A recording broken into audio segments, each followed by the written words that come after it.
Nitte TV, Nitte TV.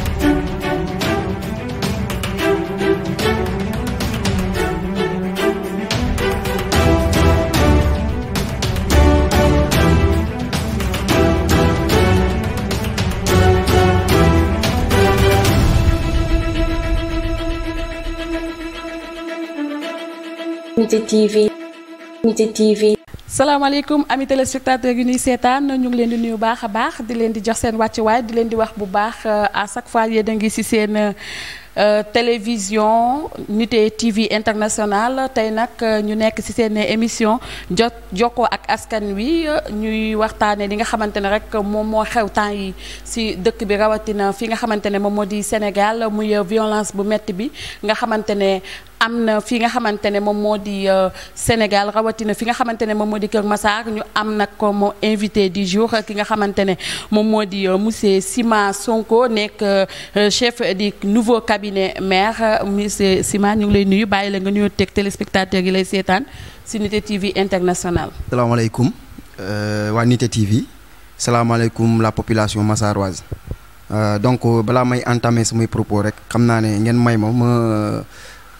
feddale suñu njaal si nga xam ne si lañ jóge ni naqar bi ñu jóge nii les 11 bébés yi nga xam ne calcinés à Tivaouane mu nekk tiis bu métti bu dal suñu kaw di wax dëgg yàlla seen famille massa parce que dafa métti torop di leen massaw bu baax a baax. comme ni ko ki nga xamante ne moom moo di le chef du cabinet maire le nouveau maire de Kër Massar ni mu ko waxee di masaw bu baax a baax population bi rawatina 11 bébés yi nga xamante ne yàlla def na ne génn nañ ci àdduna bi ñu leen di ñaanal rek te di ñaanal képp koo xamante ne rek yow mère de famille nga woon ci jour boobu noonu ñu ngi lay masaw bu baax a baax waaye di jóge foofu rek di nuyu sunu benn monsieur Gora Cissé nekk analyste politique Gora ñu ngi lay nuyu bàyyi la nga ñoon teg téléspectateur gi lay seet. waaleykum salaam wa rahmatullah maa ngi leen di fay nuyoo bu baax waa Nitte TV groupe bi yëpp aussi tamit di nuyu sama naataangew bi Sima aussi di ko encourager ci taxawaayam ci Kër Massar ak aussi ci wetu monsieur le maire Adama Sarr di nuyu askanu Sénégal yëpp aussi comme ni mu ko waxee rek du ma sori jaalewaat Sénégal ci tiis bi nga xamante ni am nañ muy fukki xale ak benn muy 11 bébés yi nga xamante ni ñàkk nañ leen ci diwaanu Tivaouane ñu ngi ciy masawu askanu Sénégal trop ak aussi violence bi ni ñu ko gisee ak agression bi fii ci Sénégal yàlla daal di ñu koy teggil. jërëjëf violence bi yàlla teggal ñu ko bu baax a baax kon foofu la ñuy duggee rek ci suñu première question Sima ñu adressé la ko lan moo tax violence bi nga xamante ne agression yi parce que quand on parle de violence am na agression am na yeneen kii lan moo tax violence bi bëri rawatina fu mu nekk nii suñu réew. bon salaamaaleykum encore dinaa ci sawar pour tontu en tant que jeune parce que tey jii violence bi commencé na jël doole bu nga xam ne wax dëgg yàlla buñ ci teelul jug rek dina doon indi ay lor ci suñu population bi yëpp. violence bi nag man je pense et je l'ai toujours dit tey jii jeune bi nga xam ne wax dëgg yàlla dem na université. amay lijaasam jàng ba sonn di wut liggéey ba sonn mënut a am liggéey mun na indi violence jeune bi nga xam ne moo ngi ci gox bi jàngaluñu ko métier wutaluñu ko dara ci lu mu jàpp loolu mun na indi violence mais aussi tamit fokk ñu xam ne saa su nekk comme li ma koy waxee rek il faut que mu amay des propositions tant que les jeunes est désespéré tant que les gens sont désespérés violence bi dina yéex a jóge fi nga xam ne mooy Sénégal. mun nañ wax ne jeunes yi nga xamante ne daanaka am nañ seen lijaasa bu bari jàng nekk fii ci Sénégal du chômage boobu ci loolu nga bëgg a wax daal xëy na causé na lu bëri ci violence yi nga xamante ne am na léegi Sénégal rawatina fii nga xamante ne moom moo di Kër Massar sa gox kon monsieur Gora ban analyse politique nga mën a joxe ci li nga xamante ne moom la Sima wax. dégradation des mœurs. mooy dañu jéggaani muy jikkoy yàqu yi soo xoolee violence dafay nekk ci nit lu yàgg la ci nit même boo xoolee sax existence wu yàlla ci doomu aadama dafa ñëw pour combattre la violence ndax am na ñu fi jiitu woon dañ doon def violence ñu bëgg ay gouvernants yoo xamante ni bu ñu ñëwee dañu fiy dindi li nga xamante ni mooy violence. léegi dégradation des mœurs boobu nag dafa amoon ay causes aussi am li nga xamante ni mooy ay conséquences yooyu nag mooy violence yi tey mën nga wax ni dégradation des mœurs mooy jikko yi ñoo dem ba yàqu. léegi nag si wàllu politique mooy jeunesse bi dañu ñàkk programme, jeunesse bi amuñu programme te li ko indi mooy jeunesse bi dañu dem ba topp mode. da ngay xool benn moment boo xamante ni ndaw ñi mode rek la ñuy topp, fecc bu bees bu génn dañuy fecc, tëgg bu bees bu génn dañuy tëgg. léegi nag nit bu yàggee topp mode mook animal ñooyam, nga gis ni muy réagir dafay def jëf joo xamante ni jëfu bàyyi ma lay doon. nga gis ni violence yi fi am yépp tey état bi amagul benn politique jeunesse bi amagu fi. loolu nag dina la delloowaat fu bëri tey li ñuy tuddee les triangles de force. triangle de force yooyu direction bi mooy parent bi moom mooy yar.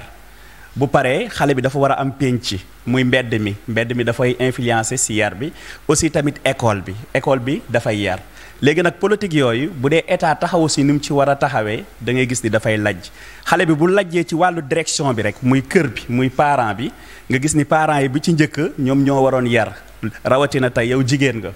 jigéen dafa am ñaari rôle muy rôle principal ak rôle secondaire. rôle principal bi mooy dafay yar daal di jàngale, parce que bul fàtte ni jigéen buñ ko defee ni ñu ko war a def ba pare jigéen modèle la. su nekkee modèle dafay nekk idole boo xamante ni dañu war a roy ci moom. léegi nag foofu bu lajjee xale bi dafay lajj. léegi nag su demee fenn rek la koy yóbbu, comme ni ko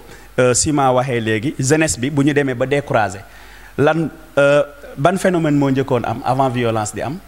dañu daan immigré dem di génn, ñu jaral leen ñu nekk ci gaal di rey seen bopp, ñu dem ba am envie toog ci biir réew mi. ñu gis ni nag léeg-léeg réew mi dafay mel ni ñoom diplôme yi ñu yor ñoom ndaw ñi diplôme yooyu faale wuñu ko. da ngay gis ndaw boo xamante ni dafay am ay capacité am, profil bi mu yor léegi di ko liggéeyee méngoowul ak li nga xamante ni foofu la ay compétence am daal di yam.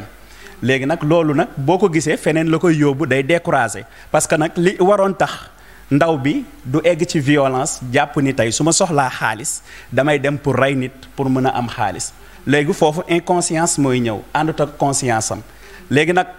li tax ndaw bi àndut ak conscience boobu nag, loolu nag état bi mooy teg benn politique de jeunesse boo xamante ni dootu ko dénk benn autorité boo xamante ni dafay bokk ci benn parti, mais dafay neutre, dafay nekk koo xamante ni ko indépendant la ci jeunesse bi. léegi nag di nga ñëwaat foofu tey ci politique bi ba tey ci wàllu école yi. est-ce que école yi ñi ngi jàngale programme mu école? parce que école dafa am ñaari facteur mooy éducation ak enseignement. léegi école yi amul éducation, aussi tamit amul enseignement la am mais amul éducation, parce que éducation moo lay delloor nga am morale valeur boobu nag mooy tax boo daree dem ba sokkee muy comme violence bi ñuy wax moom moo lay téye. kon loolu lañ ciy wax mooy programme la boo xamante ni tey état bi seen jeunesse bi amuñu programme. parce que soo amul programme doo mën a planifier, doo mën a def planification wane jeunesse bi fan la ñu jëm. léegi nag kon lii responsabilité bi day delluwaat benn ci parents yi, aussi tamit dina delluwaat ci société bi, parce que société balaa mu lay sanctionner day fekk ni sa kër papa ak sa kër yaay defuñu lu ñu war a def ci yow. léegi nag bu boobaa société état li ma xam da lay teg ay pénal, léegi pénal yooyu nag da nga koy dund. léegi nag bu demee ci école bi fekk fa ñoo xamante ni ñoom matière muy jàngalekat yi, comme li ñuy wax ni l'homme honoré c'est lui qui honore les autres, ki ñuy respecté mooy ki jox boppam cër. loolu tamit bu fa fekkul ni école modèle la, école est noire, il faut lire et écrire, bu fa fekkul loolu nag xale boobu nag doo former koo xamante ni modèle lay doon. ne cause réelle la, est-ce que du état? est-ce que état amu ci part de responsabilité? parce que comme ni nga waxee sànq monsieur Cissé nee nga y a crise des valeurs. quand on parle crise des valeurs y a aussi lu ñuy wax kii nu mu éducation, wax nga ko sànq, mais tamit état ban taxawaay la ci war a am, ban taxawaay la ci war a am. laa la doon wax sànq rek, xam nga tey jii nee nañ l'état moom c'est le garant déjà bu ñu nee garant rek c'est le garant de la sécurité, mais aussi c'est le garant de même des jeunes, parce que tey jii état moo yor luy lépp li nga xam ne luy insertion. man saa su nekk dama koy wax c'est ma formation yu may def, gis nga tant que état bi tegul ay canaux yi nga xam ne jeune bi dee bi nga xam ne BFEM lay am mu xam li mu bëgg a def nii métier yi nga xam ne moom li mu bëgg moom si àddunaam su jàngee lii loolu la lii moo wala lii mooy débouché yi canaux yooyu noonu tant que respecté wuñu ko pour xale bi ndaw bi mu dévier wu day xaw a métti parce que xam nga tey sànq maa ngi lay naan les jeunes de maintenant ils se retrouvent pas jeune bi xamul lan la bëgg déjà benn mooy monsieur Cissé moo ngi koy wax sànq ba ci biir kër yi dafa am benn échec bi nga xam ne am na dès le bas âge tey beaucoup de jeunes da nga koy laaj loo bëgg a doon moom déjà tànn na benn référence am ba pare ne ko lii laa bëgg ne fi mu jëm foofu lañ koy jéem a yóbbee donc toujours état mooy ñëwaat beneen bi tey boo duggee ci quartier xam naa di nga ci ñëw boo duggee ci quartier nga dugg quartier boo xam ne kii di ñëw fële sax mënoo ko gis ndax amul benn système d'éclairage public bi nga xam ne état teg na ko tey jii da ngay ñëw si on parle de Kër Massar gox yëpp a lëndëm koñ yëpp a lëndëm bi may ñëw fii rek Nitte TV maa ngi gis am koñ yoo xam dalee leer ba leen yenn heures yi nit ki sax ñu ko fa dugg et ça encourage. léegi loolu lan la nouveau maire bi di si xaar moom nouveau maire bi waaw loolu waaw loolu dañuy sawar pour tontu si parce que xam nga tax monsieur le maire Adama Sarr avec son équipe wax dëgg fa yàlla moo ngi ci teg ay jéego yu am solo barki Demba Ndiaye rek la recevoir une forte délégation bu Sénélec te li tax loolu pour rek xool nan la ñuy tegee si fan yu néew rek ay lampadaires solaires mais aussi taal lampe yi nga xam ne wax dëgg yàlla mu ngi fi ba pare tey ñaata poto lampe ñoo nekk si gox yi yoo xam ne tàkkul bëri na loolu mairie mun na ko taal te wax dëgg yàlla bugguma sax di ci sori mooy suñu dem présidence de la république bokk na si point yu gën a focal yi nga xam ne discuter nañ si ak monsieur le président ne ko wax dëgg yàlla la population massaroise souffre à cause des insécurités te insécurité bi li ko njëkk indi mooy Kër Massar dafa lëndëm te wax dëgg fa yàlla suupa di ngeen gis ne ak monsieur le maire Adama Sarr Kër Massar dina am beneen xar-xar te kanam ci éclairage. ne fu mu nekk nii Sénégal léegi mun nañ wax ne violence yu bëri yu fi andi sax c'est causé par les réseaux sociaux ndax boo xoolee boo déggee temps yi yëpp ñu ngi wax waxu médecins yi waxu sages-femmes yi waxu infirmières yi ñuy tëj. donc ni yëlee ay médias traditionnels la te gars yi tamit dañ koy utiliser benn côté parce que en marketing communication politique leader bi heure bu fexee ba gagner thème politique mu gagner benn thème politique boo xamante ni dina influencer parce que bul fàtte ni communication da ngay cibler moo xam da ngay cibler kenn ki ngay waxal wala groupe ngay cibler léegi nag communication boobu leader bi bu fexee marketing communication politique mu gagner thème politique boo xam ne dina convaincre ñi mu àndal mun na gagner ay élections wala mu gën a fës ci élection yi beneen bi tamit bu fexee ba média classique bi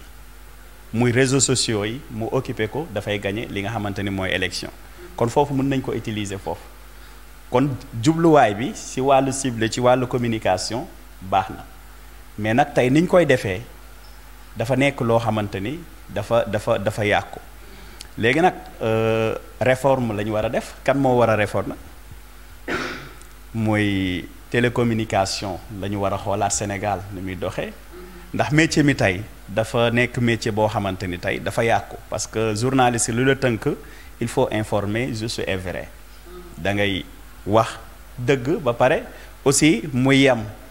ba ci yow mi sax bu ñu lay jàngal sax nga war a defal nit interview yow sax amoo droit sax di dëggal li muy wax da nga ko war a bàyyi mu libre nga jël ay information moom lañ la soxla léegi nag loolu état moom mooy taxaw mais nag est-ce que état bi am na compétence su contrôler réseaux sociaux yi loolu tamit laaj bi foofu lay dellu aussi tamit dafa nekk benn support boo xamante ni tey dañ ko jàppee ni am na ñenn ci gars yi leader politique yi comme xañ nañ leen yenn support de communication yoo xamante ni code bi may na leen fa ñu war fa jàllale seeni message ñu xañ leen ko ñoom tamit ñu daal di créer seeni support de communication boo xamante ni ci réseaux sociaux la ba sax léeg-léeg bu ñu amee ay édition spéciale même bu ñu neexalul kenn bu ñu woowul kenn comme da nga bëgg yow journaliste bi information à chaud léegi à chaud boobu nag moo lay dawloo nga daal di dem ci réseaux sociaux yi kon lu normaloon nekkul woon ni sax réseaux sociaux yi la ñu waroon gën a jox bopp mais nag support de communication la boo xamante ni nag tey xëy na lajjite gouvernement bi moo dem ba influencer loolu parce que tey ñi nga xamante ni dañu waroon moom seen kàddu waxee fa ñu war a waxee nga xañ leen ko ñoom tamit dañuy jël benn moyen boo xamante ni amul fay amul dara dañuy créer rek seen benn support de communication léegi nag comme politique dafa nekk loo xamante ni ay wàll yu bëree bëri la comme ni nga ko waxee sànq dafay jëm ci wàllu éducation aussi tamit dafay jëm ci droit de communication et de l'information dafay jëm léegi nag état bi ban politique lay teg lu baax la pour ñu mën ko jëfandikoo mais nag ni muy amee tey ci pouvoir bi ak aussi opposition bi soo leen xoolee si ñoom ñaar ñëpp ku ci nekk ni muy utiliser réseaux sociaux day am ay failles demati na sax ba information li lay tënk yow da ngay am source aussi tamit da ngay canal yi nga xamante ni fa la information bi di jaar canal yooyu tamit dañ koy xool ba ni message bi di excès yooyu nag bu demee tey ba mënatuñu xam xibaar tey ba ci 11 bébé am na ñu lay wax ni 17 bébé la mais tey boo gisee li gën a fës ci réseaux sociaux yi mooy 11 bébé mais am na ay spécialistes yoo xamante ni bi ñu diagnostiqué ba pare ñoom dañu am 17 bébé moo fa nekk léegi nag kan mooy traité information fi mu toll nii loolu nag la ñu war a xoolaat. allo salaamaaleykum. waaleykum salaam. dalal ak jàmm ci émission bi yaa ngi jokkoo ak. delloo ziar bu wér ku baax kooku. di nuyu sama waajur jokkoo bi Sonko. waaw man la Massamba. Massamba Sima mu ngi lay nuyu. Sima. Massamba maa ngi lay nuyu. Sonko waa lay ziar bu baax. waaw di la yokk ziar bu baax. di la jox sa wàccuwaay. macha allah. di kontaan si émission bi. waaw yow wax dëgg yàlla luñ nga defal rek nga ni doomu lu raw lool. waaw mais nag yéen bi ñu la jox nga na woyof lool sa yow. amiin amiin amiin. waaw àdduna nag dara yomb. waaw wala nga àdduna dara yomb responsabilité amul bu tuuti. waaw lépp li nga xamante ni jëloo nga ko si sa àdduna rek yàlla yéen di woyof ci yow. amiin amiin. waaw. waaw ku baax la nekk wax dëgg mënoon nañu teel a woote trop sax. waaw mais ñu ngi koy suivre. di ko rafetlu tamit. waaw di kontaan daal wax dëgg yàlla suñu xol sedd na trop sax. merci merci. waaw ñu ñaanal yàlla nga yeggali émission bi ak jàmm ak salaam. waaw ñu ngi kontaan trop nag wax dëgg yàlla. amiin amiin kon Sima ñu ñëwaat rek ci suñu question waaye di jaajëfalaat bu baax a baax ku baax kooku woote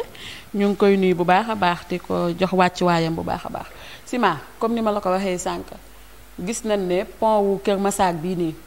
y a trop de personnes yoo xamante ne ñu ngi ci suufu pont bi ñii di jaay ñii di def leneen population bi amuñu sa fu ñu jàll oto yi pour ñu jaar problème la le nouveau maire de Kër Massar moom ban taxawaay la am pour yooyu noonu yëpp dañ fi parce que yooyu yëpp day favoriser tamit insécurité bu nga xamante ne moo nekk Kër Massar. Unité TV. Unité TV.